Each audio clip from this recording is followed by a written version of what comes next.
Welcome to Barkerville. Do allow me to introduce myself to you. My name is Miss Florence Wilson. I live in Barkerville from the year of 1864 until the year of 1875. And while I am here, I do hold some rather important positions. I am a founding member of the Cariboo Amateur Dramatic Association. I am a founding member of the Cariboo Literary Institute. I am a mining investor and a publican. Now, when I say publican, people from this part of the world rarely know what I mean, so I'll put that into Gold Rush terms for you: a saloon keeper. Now, the best way for me to get started in filling you in on the story of this gold rush is if we all think together to a very specific year that has a great deal of resonance in this part of the world, the year of 1858. Now, in the year of 1858, a great cry is heard throughout the world: there's gold on Fraser's River. Very quickly followed by a second cry: where is Fraser's River? Most people have absolutely no idea. You know, the land you call British Columbia has, of course, since the beginning of time, been the traditional land of its indigenous peoples. The 17th and 18th centuries see the arrival of the first Europeans as fur traders and explorers, and by the early 1800s, all of what you will call British Columbia in your time is really under the economic control of the fur trade, the Hudson's Bay Company. Now, the Hudson's Bay Company will not refer to the mainland as British Columbia, not quite yet. They refer to us as New Caledonia. All right, did you get all that? Good. Hold on to it for me, because we need to go a little further back in time to a different part of the world, to the year of 1847, a place called California. 1847, in California, one man finds one handful of shiny yellow rocks. Gold. 2 years later, in 1849, the great California gold rush is in full swing. Now, California is not technically the first North American gold rush, but it is the first to be an international phenomenon. For the first time in human history, people are voluntarily leaving their homelands on a mass scale, traveling across the world, going to the same place at the same time for a common purpose: to strike it rich. Now, you will hear me mention California a lot as we are wandering through town together. The story of the California Gold Rush is quite tied up with the story of this Cariboo Gold Rush for many reasons. Now, one of those reasons is this. As the California Gold Rush is underway, all the way over here in New Caledonia, the Hudson's Bay Company, the fur traders, they are sitting on a very big secret. This land is also full of gold. They've known this for some time. They also know that eventually the California Gold Rush will start to slow down, and when that happens, those California gold miners are going to start looking for the next big strike. They're coming for us, whether the Hudson's Bay Company wants a gold rush or not. Now, they don't particularly want a gold rush. They've got a fur trading monopoly, but it is coming.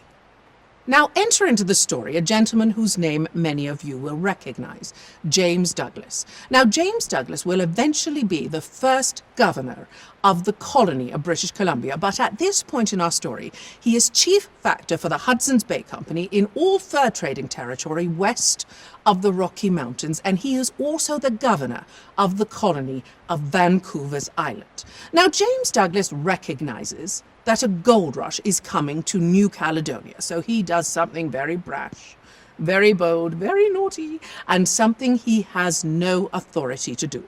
James Douglas stands up, and on behalf of the Hudson's Bay Company, he declares all gold found in New Caledonia is the property of the Crown. He declares it for England. He's not allowed to do that. He does it anyway. He does it because he considers New Caledonia to be British territory, but also he has seen what is happening in California.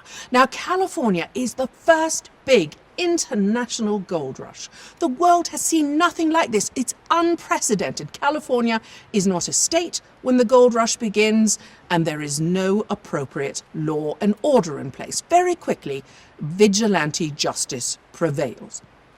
James Douglas would prefer this same thing does not happen in New Caledonia. He wants British law and order in place as the gold rush begins. Now, in order to secure this, he thinks we must become a colony of England. So we do. And the colony is called British Columbia. British Columbia is formed because of gold. All right, we're back in 1858. That great cry has gone out throughout the world. Gold on Fraser's River within 1 month's time.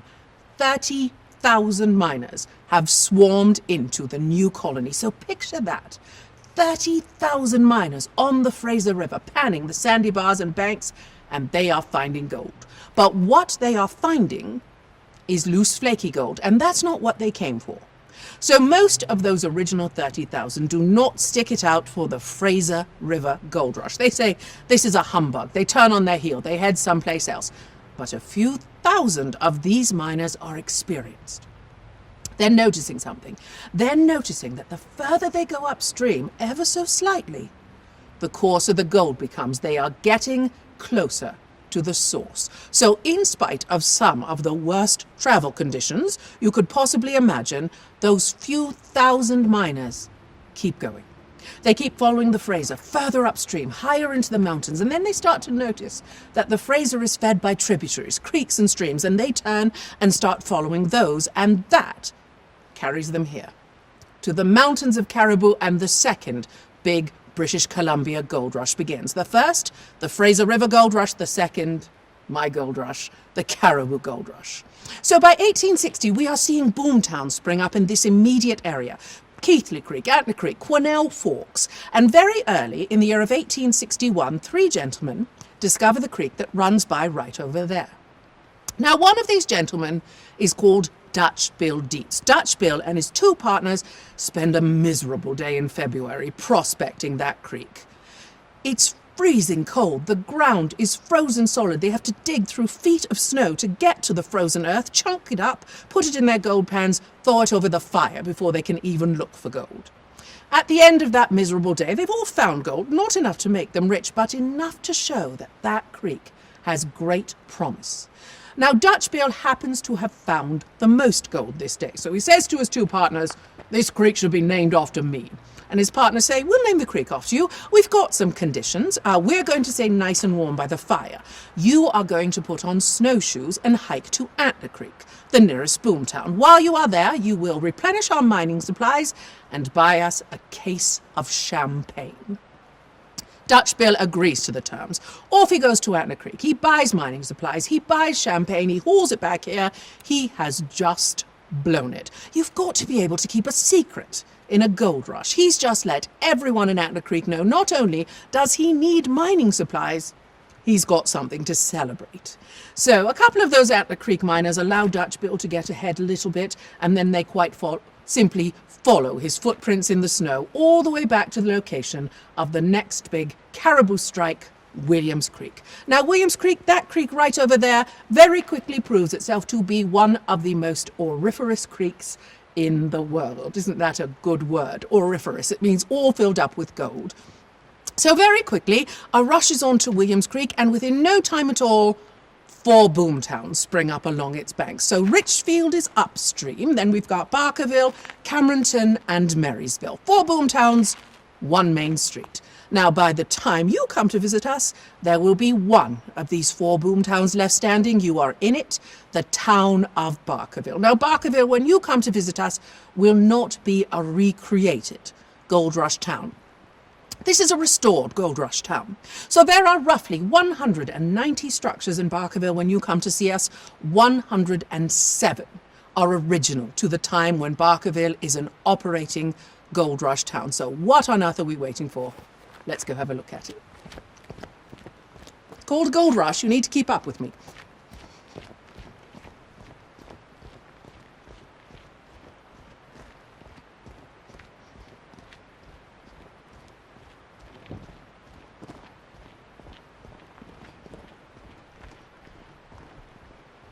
Now, I do want to just clear up a little misconception that many people bring with them when they visit us here in Barkerville. Barkerville will never be a ghost town. So right from the time that Mr. Billy Barker strikes it rich upstream in the year of 1862 until you finally show up to visit us, there's always something going on here.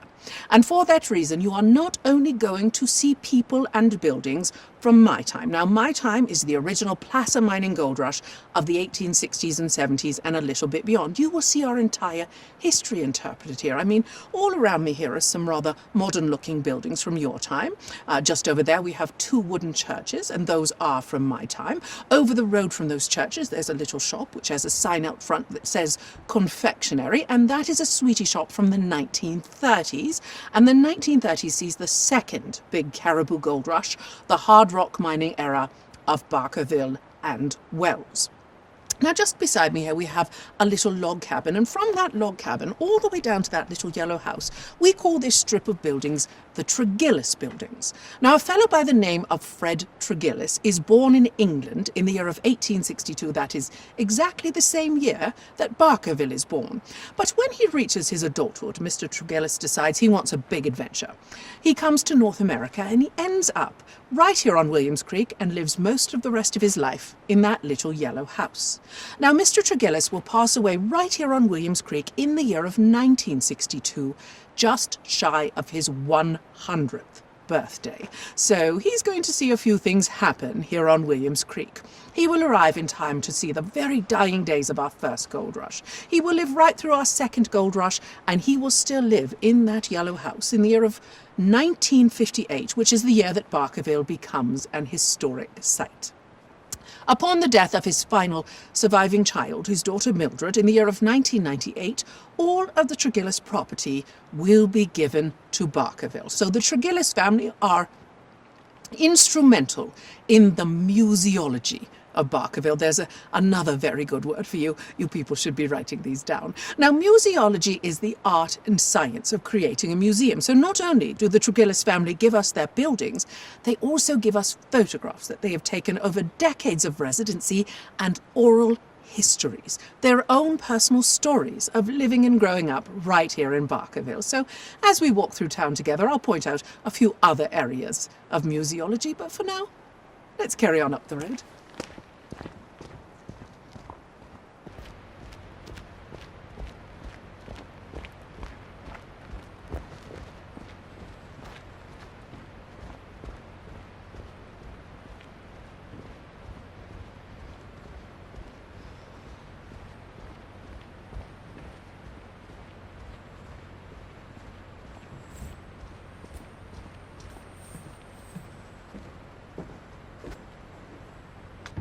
Now, I'm going to repeat something I said earlier because it is very worth repeating. The great gold rushes of my time mobilized the world.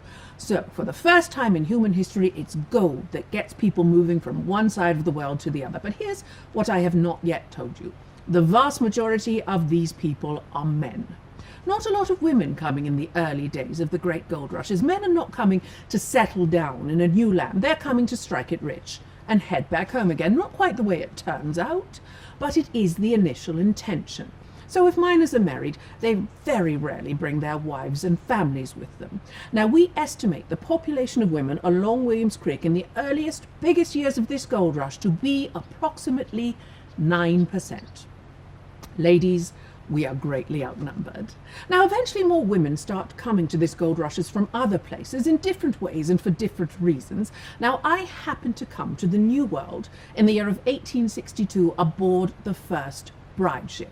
The bride ships are a short-lived attempt to import British women to the colony of British Columbia. Now, other ladies come as entrepreneurial business women, dancing girls, and a few do come as wives of miners. I mean, take the example of the lady who operates this establishment.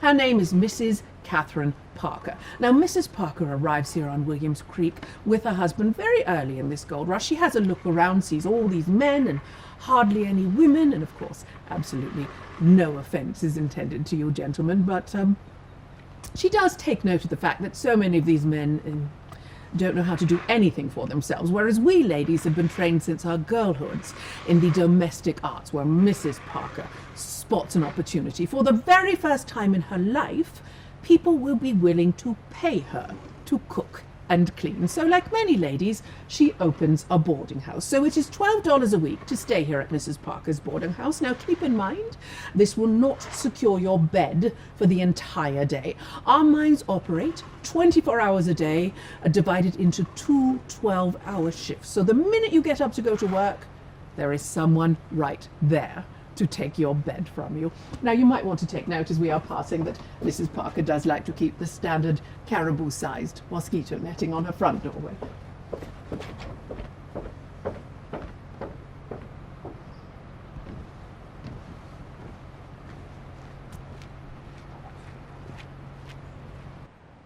Now, as you have just arrived here in Barkerville, this is your very first opportunity to have an unobstructed gaze up our main street. Isn't it lovely? But you know what? This is not exactly what Barkerville looks like the first time I see it. So when I arrive on Williams Creek in the year of 1864 and I see Barkerville for the very first time, this main street is about half as wide. The boardwalks go up and down, break off in odd places. The buildings are not in the same neat, tidy row, and for the most part, the buildings are right up against each other. So when I first see Barkerville, it has the look of a classic boomtown, a town that has been built as people arrive. Now, it's going to look a little bit different the very first time you see it, and this is almost entirely due to the fact that in the year of 1868, Barkerville experiences a devastating fire. In under 2 hours, this town burns to the ground. This town burns to the ground in the month of September.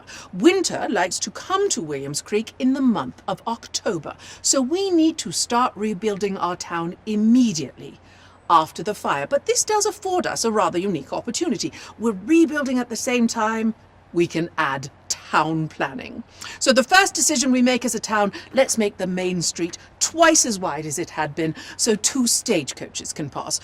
Boardwalks nice and uniform, buildings the same distance back from the road because look how pretty that looks. We put spaces between the buildings. If there is another fire, we would certainly prefer it does not jump from building to building as quickly, and we add fire lanes. In other words, we rebuild Barkerville with permanent settlement in mind. So although that day in 1868 will certainly go down in our memories as an awful day, I lose most everything I own in under 2 hours, it's also a very important day and likely the main reason you are able to visit us in your year. We rebuild this town to last. Now, one of the buildings that is constructed very shortly after the fire is right here, St. Xaviers Anglican Church, the Church of England, and it is presided over by Reverend James Reynard. Now, Reverend Reynard is specifically ordained in Fort Victoria for the purpose of coming here to Williams Creek, but when he arrives, he's rather disappointed. No one has bothered to tell the Reverend there will not be a church here waiting for him, so he holds his initial services in a saloon. He does have a remarkably good congregation, all filled with the Spirit, but he really wants his own church. So he purchases this little plot of land, and together with his 2 very small sons, Reverend Reynard begins construction of St. Xaviers in November of 1869. November is not an ideal time to build here in the Cariboo, but he does have this very firm goal in mind. He would like the doors to St. Xaviers open for the first time for Christmas Day services, 1869. He meets that goal. I am one of 3 parishioners to attend the very first service ever held here at St. Xaviers. Not the most comfortable I've ever been on a Christmas morning. There is no roof on the church on that day. But eventually the Reverend finishes up the church, throws open the doors, and the miners do not come spilling out of the saloons into the church. He has such trouble inspiring a congregation that eventually the miners begin to take some pity on the poor Reverend. They start something called Parson's Poker. So they play a round of poker every Saturday evening. Losers come to church the next morning. That's done very well for the Reverend. Now, we're just as we carry along, passing by Williams Creek Schoolhouse.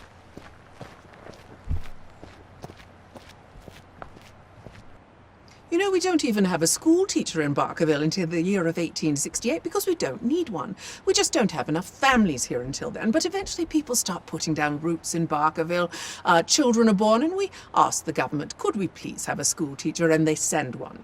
So 14 years old is the official age of graduation from Williams Creek Schoolhouse. Some children will choose to leave at a slightly younger age, often choosing the age of 12. Now, when a young lady reaches the age of 12, of course, she has reached her official marriageable age. Now, that's going to sound very shocking to your ears, so I will reassure you this is not something that happens. Girls don't get married at this very young age, but they might choose to leave school about this age to begin their training in the domestic arts. And of course, by the time a young man reaches the age of 12, he's certainly old enough to start thinking about what he's going to do with his life. He might take on an apprenticeship, or he might come to work for me in one of my mines. Now, we're just going to walk up here and have a look at this lovely White House over here.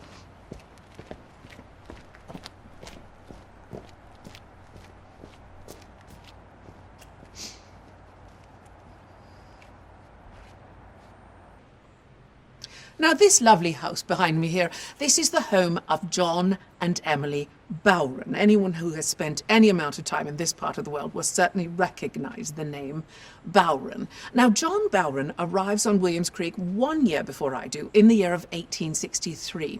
But he will go on to live most of the rest of his life here. So he will come here, like most gentlemen, to be a gold miner, but he'll branch off. He'll become a librarian, a postmaster, a gold commissioner, and John Bowron is also what we like to call an overlander. Now, 1862 is the year that word gets out all over the world about these great gold strikes in Cariboo, and people start trying to get here. But the idea of world travel in 1862 is very new. It's hard to get wherever it is you're trying to go, and in the case of this gold rush, there is not even a road leading in and out of this area. People are being very creative about how they get here. Now, over in Canada in 1862, that is Ontario and Quebec, a group of businessmen have been very closely following the story of this gold rush in their newspapers, and they're getting very excited. They want to come here. They decide to band together as a group. But the main way to get from that side of North America to this side of North America in the year of 1862 is by sailing around South America, going round the Horn. That takes weeks, even months. This is a gold rush. They don't have that sort of time. So they decide they are going to find a better way to get here. They start doing some research, and they realize that there have been established 5 different kinds of paid transportation they can utilize. Now, that's not going to carry them in a straight line. It's going to meander, and it's not even going to get them all the way here. It's going to carry them as far as a little community called Fort Garry, Winnipeg. So they decide, here's what we'll do. We'll get ourselves to Winnipeg, and then we'll just walk the rest of the way to the gold rush, and they estimate it will take approximately 60 days. 60 days to walk from Winnipeg to Barkerville. 3rd of June, 1862, 160 official overlanders. Now, this is the largest official party under the leadership of a gentleman called Thomas McMicking, set off from the gates of Fort Garry into the open prairie, not far into the journey, before they start to understand the little mistake they have made. Now, a few of the overlanders do abandon the journey when they reach Fort Edmonton. They don't want to get caught out in the middle of nowhere as winter is setting in, but one must never underestimate the lure of gold. Still more press on, through thick, dense forest, over the Rocky Mountains, and by the time the overlanders have reached the headwaters of the Fraser River at a place called Tijon-Cache, they are far behind schedule, and they are nearly starving to death. The only thing that saves them, the shoe-swap peoples feed them there. At Tijon-Cache, the overlanders split into 2 groups. Now, the first group builds rafts, and they put them on the Fraser River. Their intention really is no longer to come to this gold rush. They've got a new intention: to survive. Most go down to the coast, winter over there. Now, the other group builds rafts, and they put them on the Thompson River. They've got a different idea. They are going to see if they can winter over in a place they've heard of called Fort Kamloops. Now, amongst this second group is the only official female overlander traveling, a woman by the name of Mrs. Catherine Schubert. Mrs. Schubert is traveling with her husband and her 3 very small children. The day Mrs. Schubert arrives at Fort Kamloops by raft 134 days after she has left Fort Garry, the day she arrives, she gives birth. She has been with child as she walked across the continent. Now, Mrs. Schubert has survived her overland journey. Not every overlander has been so fortunate. Some have perished along the way, but for those who have survived remarkably, after 1 winter of recovery, most complete their overland journey to this gold rush, Mr. Bowron is amongst them. Now, when the overlanders arrive in 1863, they start telling their stories, and they become legends in their own time. For the rest of their lives, they are referred to as overlanders. Were Mr. Bowron to walk out of his house right now, I would introduce him to you as John Bowron, Overlander. Travel to Fort Kamloops in your time, you are likely to cross the Overlanders Bridge. In Vernon, you will see the Schubert Centre. In Fort Victoria, the Fannin Tower at the Royal British Columbia Museum. Overlanders spread all over the colony. In your time, their names are everywhere. In fact, one of their names is right over there on that building, Cameron and Ames Blacksmith Shop. Bill Cameron is an Overlander. Let's go over and see if he's in the forge.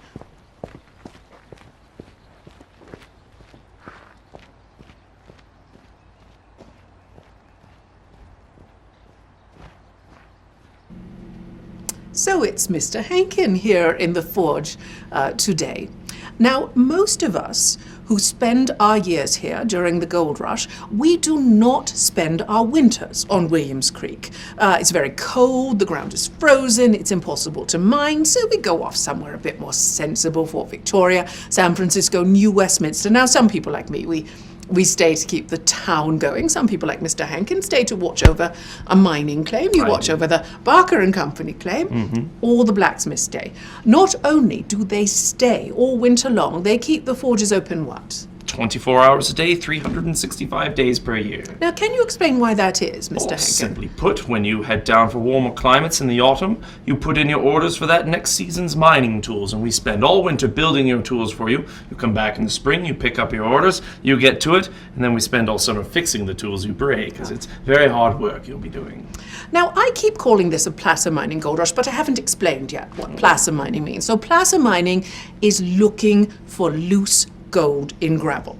So the first wave of miners to arrive at any gold rush, they're going to make very short work of the gold that's near the surface, and then you've got to start digging for it. So the main way that we mine in this placer mining gold rush is we do deep shaft mining. So that is digging a mine shaft straight down into the ground, cribbing it with timber, tunneling sideways, following the lead. So what is it like underground in a mine shaft? Cold, wet, dark. Now, I wonder what sort of equipment are miners going to require if they are working underground in this placer mining gold rush? You need a gold pan, a bucket, a shovel, a pickaxe, a crevicing tool, a sticking tom. Sticking tom. Do you happen to have a sticking tom that I could show you? Oh, you had one right in your pocket. Very nice, Mr. Hankin. All right, so take a quick look at this little piece of mining equipment, and when you first cast your eyes upon it, you might think, well, that's not all that impressive. But this is actually, no offense intended, sir, one of the most important pieces of equipment that a miner requires when he is underground in a mine shaft. Now, I am not a miner, but I do happen to know the technical terms of much of the mining equipment. So listen very carefully. The sticking tom's got a pointy end and a roundy bit. Yes. Now, most miners carry these in their hat bands. They go down to the bottom of the mine shaft, they take the pointy end and they just drive it right into one of the wooden support beams, and in the round end, would you like to show, goes a candle. Now, once lit, this serves as the only source of light underground. So the only way a miner can see what he's doing, what he's looking for, using a sticking tom that he might have picked up right here at Cameron and Ames. Thank you very much, sir. Now, also very handy is the fact that up at our shops, we can get something called a marlin oil candle, which burns for 6 hours. And it just so happens our mining shift is 12 hours. 12 hours. So the sticking tom also becomes a sort of accidental way for miners to mark time underground in this gold rush. So once one candle burns away, that miner knows he's halfway there. And when that second candle gets very short and starts to smoke and spit, he knows it's time to throw down his crevicing tool, throw down his pickaxe, wipe the sweat off his brow, brush the mud off his person, climb up out of the dark mine shaft, and go straight to the library. Yes.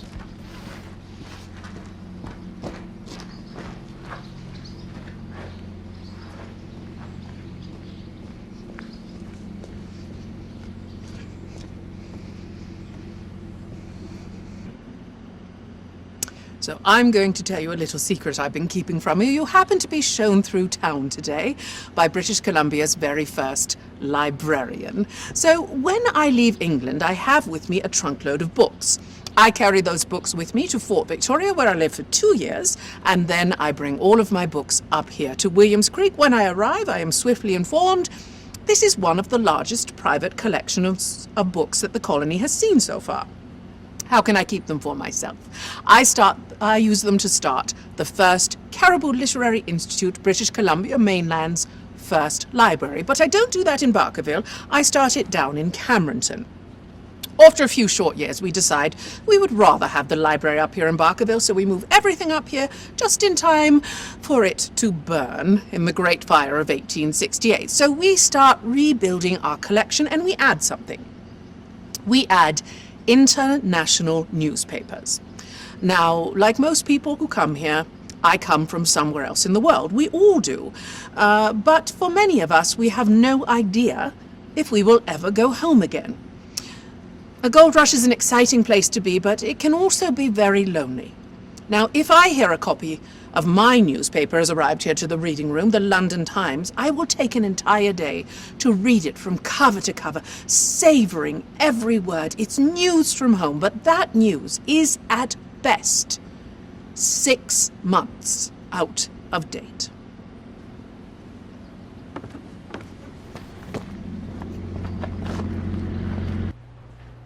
So whenever I order new books into the library, they come to us aboard the Barnards Express, and this is our stagecoach office. Now, the gentleman who starts our stagecoach line, his name is Francis James Barnard. But Mr. Barnard does not begin his career in this gold rush as a teamster.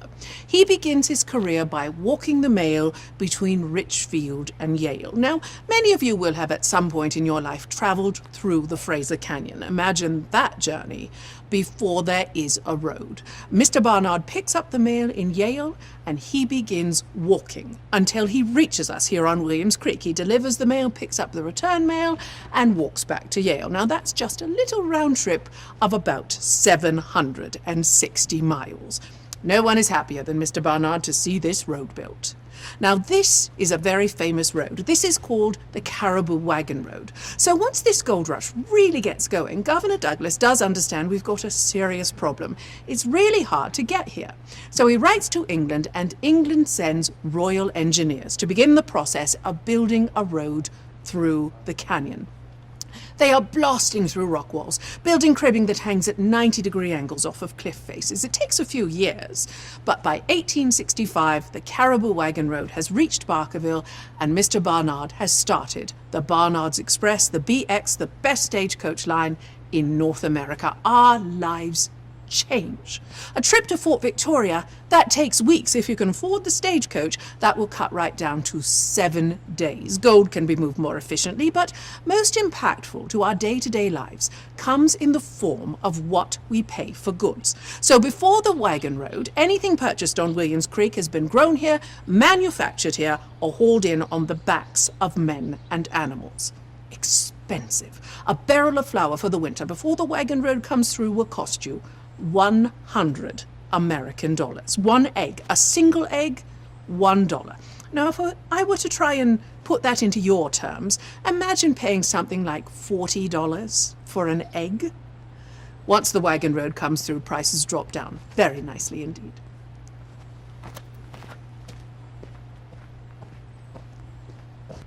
The summer of 1868 is hot and dry, and drought conditions exist throughout British Columbia. Now, I cannot tell you with exact authority how the Great Fire of 1868 starts. No one really knows for sure, but there certainly is a very strong rumor that starts up right after the fire. It's printed in the Cariboo Sentinel newspaper, and it has to do with where the fire starts. Now, the fire starts right here. And right here before the fire stands a saloon called Adler and Berry's New Fashion Saloon, and they employ dancing girls. The dancing girls in this gold rush are called hurdy-gurdy girls.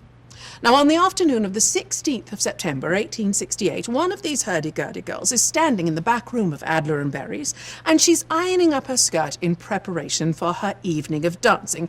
If she's ironing her skirt, it does follow that she is standing there in some manner of underclothes. Now, it's said that there is a miner who's been sneaking around town this day. He's a bit of a scoundrel. He's been getting up to no good. And he peeps into the window of Adler and Berry's, and he sees this young lady standing there indisposed, and he decides, as the Cariboo Sentinel prints it, that he is going to sneak into the saloon and steal a kiss. What a pretty Victorian way of saying he's going to assault her. He sneaks into the saloon. He grasps the young lady. She's terrified. She struggles. She tries to get away from him, and they bump into the stovepipe. The stove is lit. It's already September. It's a cold day, but also she's ironing. She's keeping her flat iron warm. When they bump into the stove, they upset the stovepipe. It falls off. Sparks start to shoot up towards the ceiling, which is made of canvas, starts on fire easily, but then the fire spreads through to the tinder dry shake roof. Within minutes, Adler and Berry's is engulfed in flames. Worse luck, there is a wind this day, and the wind is traveling from east to west. So the wind begins picking up sparks from Adler and Berry's fire, carrying them over the road, and the first of those sparks alight on the rooftop of the Bank of British North America. So now we've got a fire on either side of the road. The road is half as wide, and there are no spaces between the buildings. This fire is ripping through town. We have a small fire brigade in place, but they know very quickly that they will not be able to fight this fire. It's going to have to burn itself out. Now, my saloon is upstream. You might think the first thing to alert me that something is terribly wrong on this end of town is, say, the smell of the smoke. Barkerville always smells like smoke. You might think it's the roar of the flame. I can hardly hear it. What alerts me that something is very wrong is the sound of people's voices. There's always a lot of noise on the streets of Barkerville, but normally it's the sound of celebration. This is the sound of fear. I come out of my saloon, I look down the boardwalk this way, and I see a wall of flame coming right for me. The first thing I can think of to do is the same thing that most of my neighbors are doing. I run right back into my establishment, and I start grabbing anything I can get my hands on. I make a little bag of my skirt, I put my possessions there, I run right over to Williams Creek, and I drop everything on its bank. I look back and I think I can get back for a second load. I run back into my saloon, I get a few more things, put them in my skirt, run over, drop them creekside, and this time when I turn round, my saloon has gone up. In 1 hour and 20 minutes, 116 buildings have burned to the ground. Evening starts to settle in, and we're all just standing over there on the bank of the creek, our possessions all around us, gazing back at a smouldering pile of ashes that a few hours before had been our town, and we start to make some very hard decisions. Some people leave that very night. More of us, we realize we are not the sort to sit about on our ashes. The very next morning, we start rebuilding this town. In 1 week, we've got 20 buildings back up. In 1 month, enough buildings to see us through the winter. The only reason we stop building is because we run out of material. The following spring of 1869, we complete the reconstruction of the town of Barkerville. Now, I'm not going to point any fingers, but if your hair is falling, call over here and have it restored before you are bald-headed. Here is the fashionable haircutting salon of Mr. Wellington Delaney Moses. Now, Mr. Moses emerges from this gold rush as one of our most famous characters for several reasons. First of all, he's chief witness in one of the most famous murder trials to happen on Williams Creek, the trial of James Berry. He's also a very enthusiastic keeper of a diary. He likes to write things down. He writes things down like the comings and goings on the Barnards Express, the weather every day, what we're buying and selling in Barkerville, who's going to court, for what reasons, town gossip. His diaries survive into your time and become one of the most significant pieces of museology in terms of filling in the really rather mundane details of our daily lives here in this gold rush. But Mr. Moses is also very historically significant. He happens to be a man of color. He's a black man. And he comes to us from the California Gold Rush. Now, you might not have quite put this together yet, but this gold rush, the Cariboo Gold Rush, begins at exactly the same time as the Civil War begins in the United States of America. So these events are happening concurrently. Now, the Civil War, of course, is fought in large part over the rather fractious issue of slavery.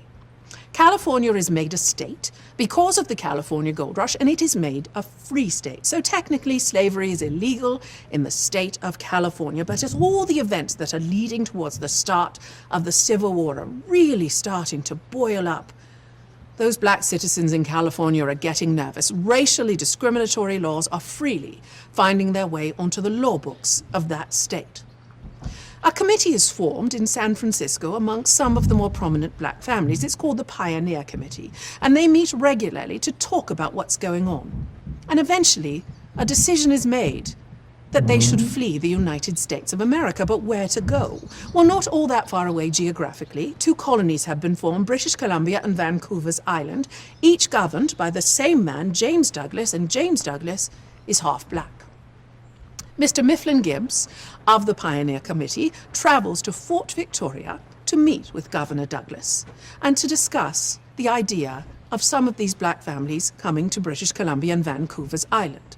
Mifflin Gibbs says to Governor Douglas, we would like to come to this part of the world, but you must assure us we will be subject to the same laws as any free citizen, and Governor Douglas says you will be.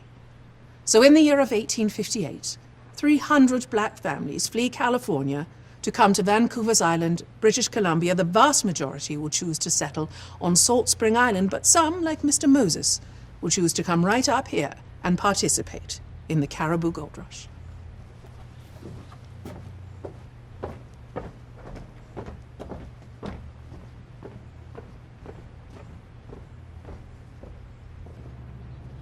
So here we are at Doc Watt's office, and Doc Watt is one of several doctors who operate along Williams Creek. Mining is dangerous, so you're working underground by candlelight, sharp tools. It's very easy to slip. Up here on the surface, we worry about things like typhoid fever. We call it mountain fever, scurvy. We're at about 4,300 feet above sea level here in Barkerville, and we are in a snow belt. So if we're lucky, during our gold rush years, we might eke out about 30 frost-free days per year. The only thing we can get to grow here with any manner of success is that vile scourge on humanity known as rhubarb. We also worry about gumboot gout. So miners wear on their feet India gum rubber boots, and they wear them for their entire 12-hour shift. Now, after that long, arduous shift, they haul themselves out of the ground, go to the library, visit a saloon or two, and then they fall into bed with their boots on. Miners do not like removing their boots. Their boots are almost always the most expensive piece of mining equipment they own, and sometimes the most expensive thing they own. Take them off, they might walk off on the feet of another miner. Well, after days, even weeks of never removing your boots, I think you can imagine there are miners who pay rather a steep price. They develop gumboot gout, foot rot. So it's rather common for us to watch miners hobbling across the street to the doctor's offices, hobbling inside, having this affliction seen to, and then hobbling back out again with fewer toes than when they went in.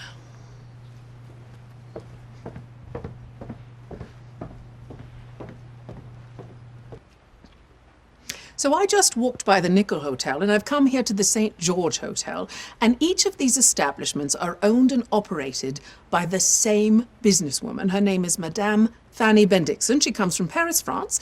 She opens successful saloons and hotels in San Francisco and in Fort Victoria before coming here to Williams Creek and doing the same thing. Madame Bendixson does pride herself on wearing the largest hoop skirts on Williams Creek, and it just so happens that I am modeling the hoop skirt fashion for you here today. But do you know who makes the hoop skirts famous in this gold rush? It might surprise you a little bit. The dancing girls. The hoop skirt is the uniform of the hurdy-gurdy girls.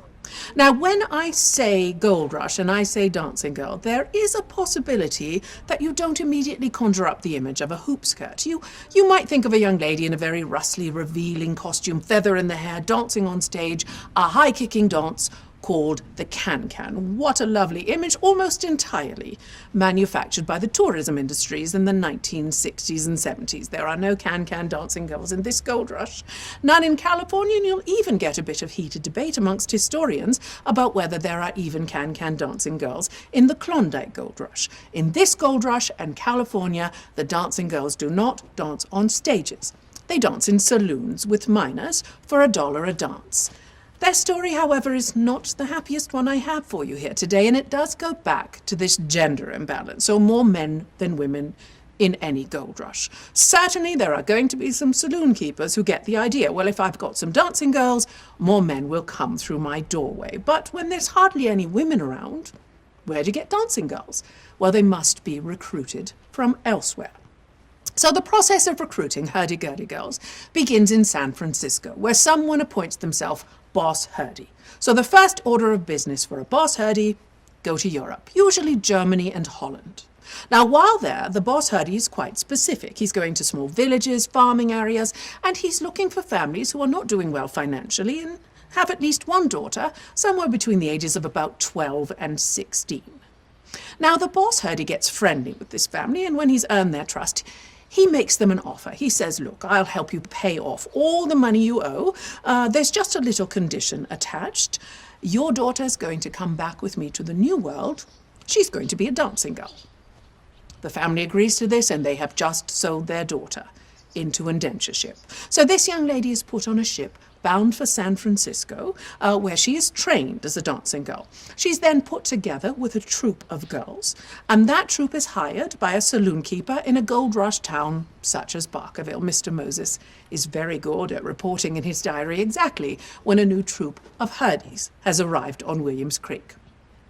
So let's say one of these young ladies ends up here. She immediately begins the process of dancing off that debt. And that debt is growing all the time. Dresses added, accommodation, dancing lessons. By the time a hurdy-gurdy girl has clawed her way out of her indentureship, it's normally increased by about 1,000%. Now, as I've been speaking of the dancing girls, you may have had a little thought just flit across your mind. I won't judge you for it. There's a very good reason you have this thought. Now, you might have thought to yourself, is this all the young ladies are expected to do, dance with the minors? Now, by your time, your modern entertainment industry will do a bit of a disservice to women who attend gold rushes, and they will certainly like to make it seem like most women who come do so to participate in prostitution. Now, prostitution is, of course, a part of every gold rush, but usually to nowhere near that extent. I mean, think about the town you live in your time. What percentage of people work as prostitutes? What do not? Often very similarly reflected in a gold rush town. Now, this gold rush happens in a British colony. So researchers from a little closer to your time who are trying to work out what the details of the lives of prostitutes might look like during this gold rush, my heavens, they will have their work cut out for them. It is cloaked in Victorian euphemism. Now, if you look for a direct reference to prostitution in this gold rush, you will discover that there has only been one found. It is found in the Victoria Colonist newspaper, and it numbers the prostitutes on Williams Creek in one of our earliest, biggest years to be exactly 9. 9 women. If you find yourself walking about Barkerville on your own, and you find yourself up in Chinatown, the first building in Chinatown on this side of the boardwalk is a sporting house. If you visit that sporting house in your time, you will find contained within its walls quite a respectful display about the very scant information that can be pieced together about the lives of prostitutes during this gold rush and our hard rock mining era. I certainly don't feel that I can stand here and speak for these ladies, however, clearly, I am the person who is here to speak for them. So what I will say is I will not be a party to turning their lives into a punchline. It does not take a great deal of imagination to work out that the prostitutes will have among the more brutal lives of anyone to come to a gold rush. So if you have an opportunity when you visit Barkerville to visit the sporting house and learn about their real contribution to this gold rush, it's certainly appreciated. Now, in terms of the hurdy-gurdy girls, I'm happy to be able to report that most research actually points away from them participating in prostitution. Remember, these are very young girls, and I feel quite confident saying that to you, because what quite often happens with hurdy-gurdy girls, they marry minors, and in a couple of cases, not only do they marry minors, they live out all the rest of their lives here on Williams Creek. And in one of these cases, as an older woman, a former hurdy-gurdy girl leaves behind her, with her family, her oral histories, her own personal stories of her life as a dancing girl, and she makes it very clear, we were dancing girls. Now, the most popular dance amongst miners and hurdies in this gold rush is called ringing the bell. So if I get my hoop skirt going, you can see why it's called ringing the bell. So the idea is the miner dances the young lady about the establishment, builds up some speed and momentum, and when he feels the moment is right, he takes her by the waist and he attempts to swing her right upside down so her feet touch the ceiling. If he accomplishes this, he's rung the bell and he gets a free drink on the house, of course. That's not quite all he gets. Once those feet go up, that hoop skirt has nowhere to go but down, giving a rather colourful bloomer display.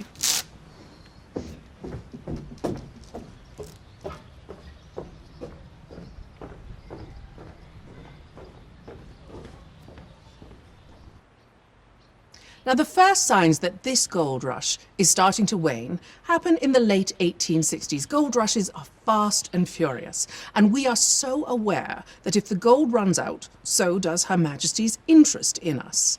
And we need to think about what we want for our future. Now, British Columbia is not really strong enough to stand on our own, but in the year of 1867, the United States of America purchases Alaska, and we attach to Alaska, and the United States has made it rather clear that they would also like to take British Columbia. But that same year of 1867, a new nation is formed in the East, called the Dominion of Canada. Now, as it is formed, Ontario, Quebec, Nova Scotia, and New Brunswick, we are nowhere near these places. But Canada wants us. They want us because eventually they would like a nation from sea to sea. If they can secure that westernmost piece, they think eventually all the rest will just fall into place.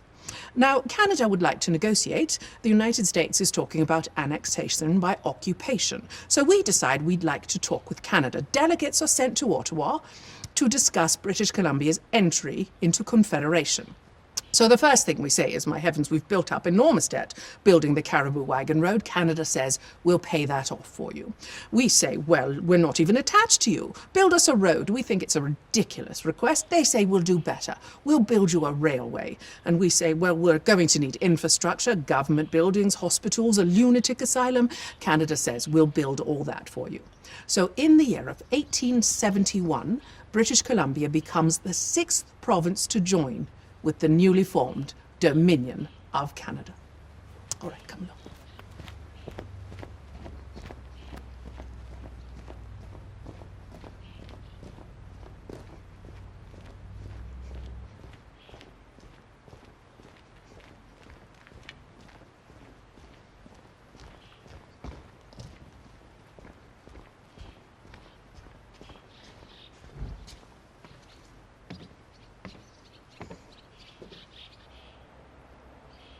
Now, just because you want gold, that doesn't mean you run off willy-nilly and look for it. For heaven's sakes, this is a British colony. We like rules.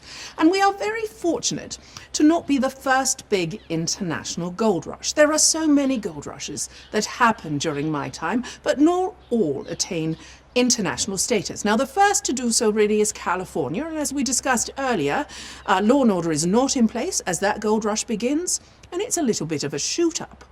Now, the next big international gold rush happens really at the same time as California, and it happens in Australia, Ballarat, Australia. The opposite happens there. They do get law and order in place, but it's too much, it's too rigorous. Miners travel halfway across the world to participate in the Australian gold rush. When they arrive, they find that mining is prohibitively expensive. For the slightest infraction of the law, they are hauled into jail, and this leads to violent, bloody uprisings. So when the Fraser River Gold Rush begins, Governor Douglas is very fortunate. He has clear examples to follow. He can see what happens when you don't have enough law and order, and he can see what happens when you have too much. So as that gold rush begins, Governor Douglas sends representatives out to the goldfields to talk to working gold miners. What do you think the laws should be? And these talks result in a piece of legislation called the Goldfields Act of 1859. All the ins and outs of gold mining in the colony of British Columbia are set out for you when you get here.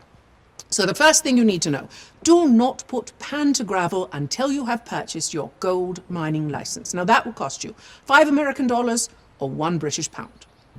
Once you get your gold mining license, you are legally entitled to stake your claim, and you are allowed 100 feet by 100 feet of ground. If you want more than that, form partnerships. Billy Barker strikes it rich on a claim that is 800 feet by 100 feet. He has 7 partners. Now, if you don't get here in time, you might not get that much land. You might have to settle for a smaller portion of land than you are legally entitled to, and we call that a fraction claim. Now, if you have one of the claims that's paying off, here's where you bring your gold to the assay office to have it melted down and purified, and Queen Victoria will just take a little pinch here. And of course, if you are finding lots of gold, get yourself a lawyer, and here is the office of Joseph Park, barrister at law, considered to be one of the best lawyers when it comes to the ins and outs of the Goldfields Act. In fact, he is the gentleman who takes the Goldfields Act and rewrites it into layman's terms so anyone can understand it.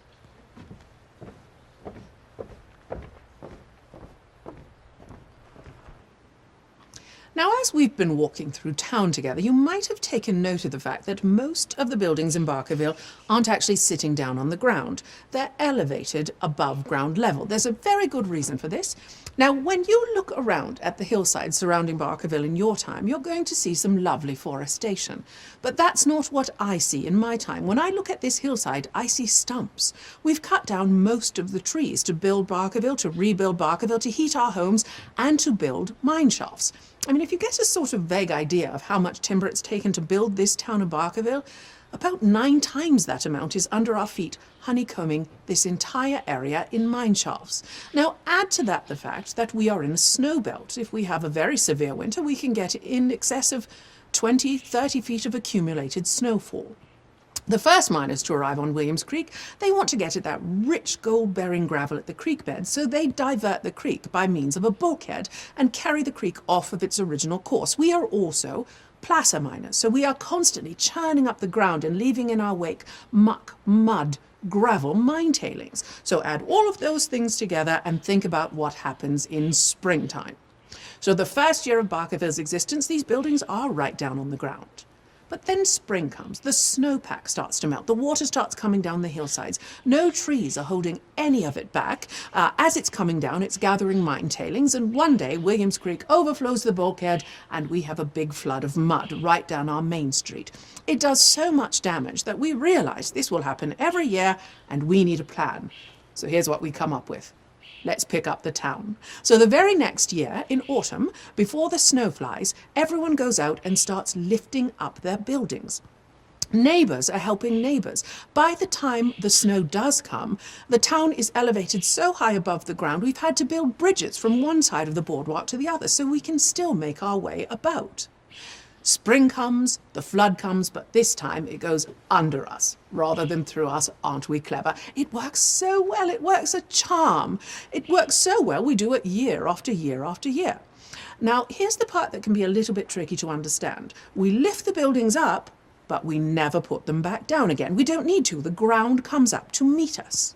So let's say you were to take a notion to dig a hole in the main street, right about where we are right now. And this is in your time. You'd go down about 20 feet or so, and you'd find your shovels full of dirt are now starting to contain black ash, charred wood. You have just dug your way down to the level of the town in the year of 1868, the year of the fire.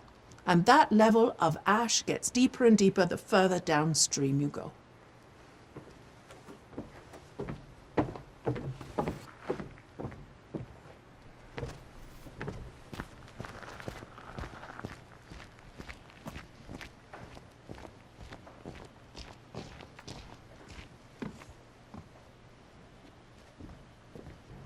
So this is my very favourite building in Barkerville, the Theatre Royal, home of the Cariboo Amateur Dramatic Association, of which I am a founding member. Now, we Cariboo amateurs, we start putting on plays in Barkerville in the year of 1865 in a saloon called the Parlour Saloon. But of course, our saloon burns down in the fire. So after the fire, we decide we should get ourselves a proper theatre, and we realise that no one is using the upper floor in our new fire hall. So this is our fire hall. This is the headquarters of the Williams Creek Fire Brigade. And let me tell you, there is nothing quite like a town-destroying fire to inspire you to get a better fire brigade. So after the fire, we take fire prevention so seriously. We build a fire hall. We recruit gentlemen for the fire brigade. We order buffalo hide hoses, hose carriages. We build cisterns on the hillside. And once per week, the gentlemen of the fire brigade go up and down Williams Creek, hosing down the wooden buildings. We think so much about fire, we forget about floods. We don't lift up this building. And after a few short mining seasons, the bottom story, the fire hall, is destroyed. But the top story, the Theatre Royal, is in very good shape. So we just cut off the building, lower it down, cut in a new doorway, and what had been a two-story building becomes a one-story building. So right up until the day you visit, this is still the Theatre Royal.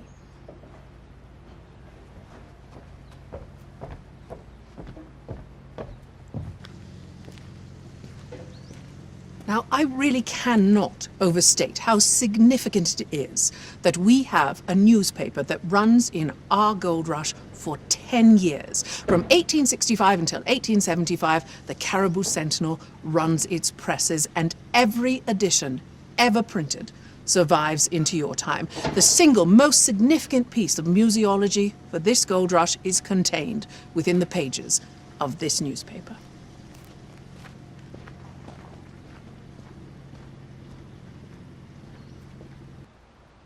Now, museology is an ongoing process. If you are standing in a museum, you are standing in a work in progress. Constant work is being done in Barkerville in your time, not only to maintain buildings, to recreate buildings, and also, of course, every museum in the world is in the business of research, answering unanswered questions. So here's a question that remains unanswered in this museum for a long time. Where exactly does Billy Barker strike it rich? We have floods every year, and we have a fire. Physical evidence is destroyed. But in the year of 2005, in a place called Napa, California, two ladies, a mother and daughter, happened to walk into a Salvation Army thrift store, and on its walls they find a pretty watercolor painting. They like it, they purchase it, they take it home. When they get home, they start having a very good look at this painting, and they realize that on the back of the painting there is some writing. First of all, the artist has signed his name. His name is Peter Toft, quite a famous artist in my time. He works for Harper's Magazine. Now, beside his name, Peter Toft has written the date, 1863, and underneath that he has described where he is when he is painting this image. He is in a cabin on the Canadian claim, just over there on Williams Creek. Underneath that, he has written exactly what he has painted. He has painted a clear image of Barkerville in the year of 1863, featuring one of Mr. Billy Barker's original discovery mine shafts and shaft houses. What a significant historical discovery these ladies have accidentally made.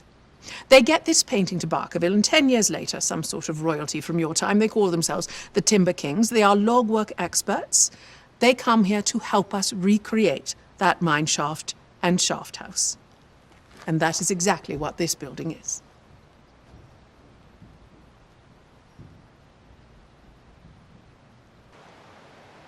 Environmental devastation is another very real part of gold mining. We've not come here to make the land prettier. We have come to take the natural resources, really, no matter what that means. Now, by your time, you will be able to access several historical photographs taken of miners at their claims in my time.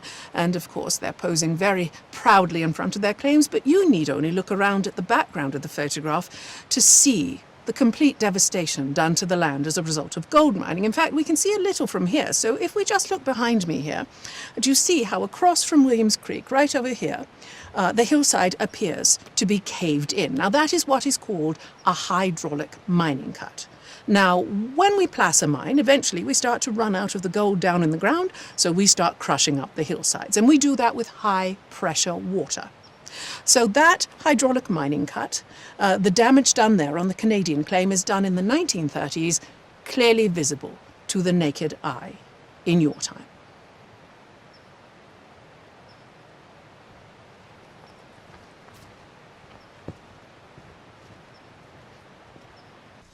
Now, you will notice behind me the gates leading into Chinatown. Now, you will not be traveling into Chinatown with me.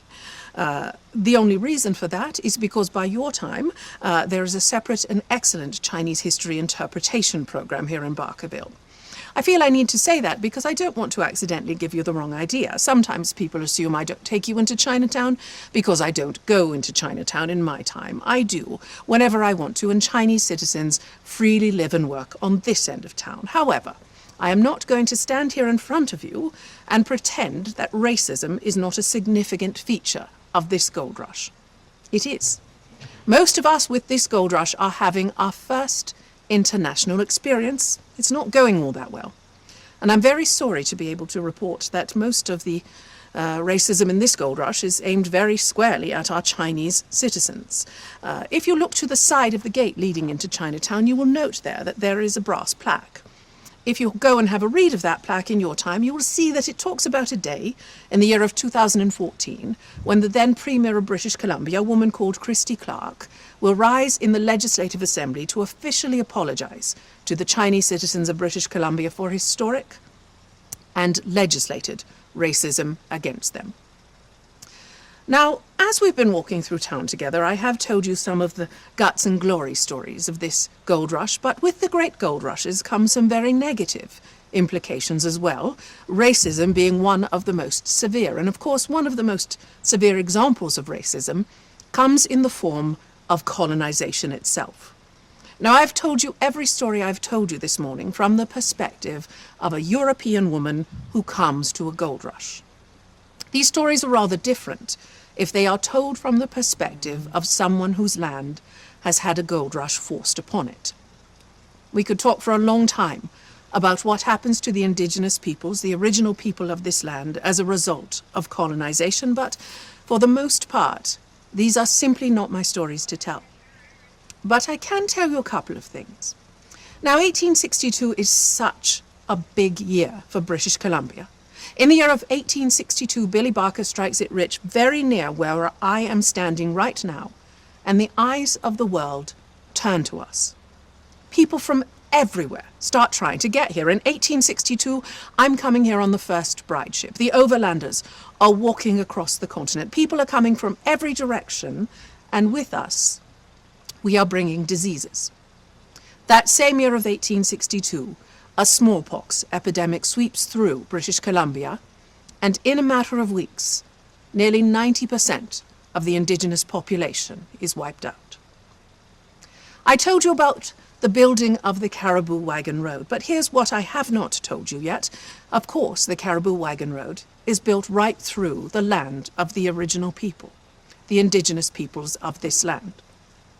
For some amount of time, there is something of a very uneasy peace that develops between the indigenous peoples and the road builders, until a gentleman by the name of Alfred Waddington begins construction of a connector road from Butte Inlet to the goldfields. He is building his section of the road directly through the territory of the Chilcotin people. One day, the Chilcotin Nation confront Mr. Waddington's road builders, not only for this invasion of their land, but also for what they report to be abuse of many of the Chilcotin women, and also threats by the road builders of the further spread of smallpox. Blood is spilled that day, and the blood that is spilled is that of the road builders. To the Chilcotin Nation, this is a clear act of war. They are a sovereign nation being invaded by another nation. The colonial government doesn't see it the same way. However, the colonial government does invite 6 Chilcotin chiefs to come and talk with them at Quesnel, and at New Westminster. The chiefs believe that these will be peaceful negotiations, so they willingly travel to these locations to attend these talks. When they arrive, they are arrested, tried, and hanged. The Chilcotin War in most British Columbia history books is not more than a footnote, but to the Chilcotin Nation this is such a significant event that it is recognized yearly as a national day of mourning. In the year of 2014, the Premier of British Columbia, Christy Clark, will officially apologize to the Chilcotin chiefs for what has happened and to the Chilcotin Nation. In the year of 2018, the Prime Minister of Canada, Justin Trudeau, will do the same thing. He will also travel to Chilcotin territory to officially exonerate the Chilcotin chiefs of any wrongdoing. Barkerville is in the shared ancestral land of the Carrier and Shuswap people. Well, this concludes my time with you. It's been an absolute pleasure showing you through town today, and I will leave you with a couple of thoughts. First of all, keep in mind that right up until the day you watch this, 2.5 miles of that creek right over there, Williams Creek, is still the richest, the most auriferous stretch of creek ever discovered in the world. I hope as you carry along on your journey on the Cariboo Wagon Road of life that your hearts are very light and your gold pokes are very heavy. Thank you so much for your time and attention.